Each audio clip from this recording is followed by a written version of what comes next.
ዛሬ መጣ ነው እርዳታችሁን ፈልገ ነው። በተቻላችሁ መጠን ኮፒ ሊንክ ሼር ያደረጋችሁ ለብዙዎች እንዲደርስ አድርጉልን።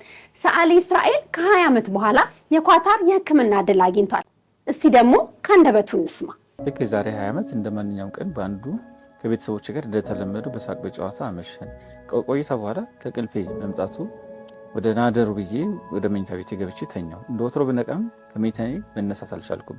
የቀኝ እግሬ መታዘዝ አልቻለም። የተሰማኝ ስሜት በየትኛዎቹም ቀናቶች ሊገልጹልኝ አልቻለም።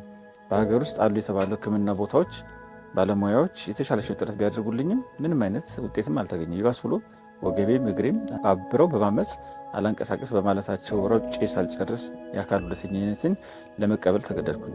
በጊዜ ሁሉም ነገር ጨለማና ተስፋ አስቆራጭ ነበር። በክራንች አካላዊ ድጋፍ በመታዘዝ በስነ ጥበብ ስዕሎቼ ውስጥ ሕክምና በመታገዝ ሁሉን ተቀብዬ በመኖር ሂደት ውስጥ አንዱ አጋጣሚ በደጋግ ሰዎች ጥረት በውጭ ሀገር የተሻለ ሕክምና ሊያደርጉልኝ ቃል ገብተውልኝ እና የትራንስፖርት ሆቴል ተጀምሮ እስከሚያልቅ ያሉትን አንዳንድ ወጪዎች ለመሸፈን ይኖርብኛል።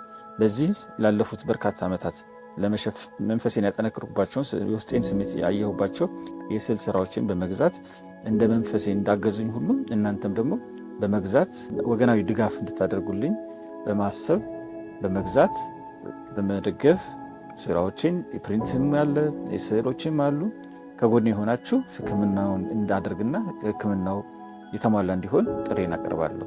ስለምታደርጉልኝ ነገር ሁሉ እጅግ አድርጌ አመሰግናለሁ።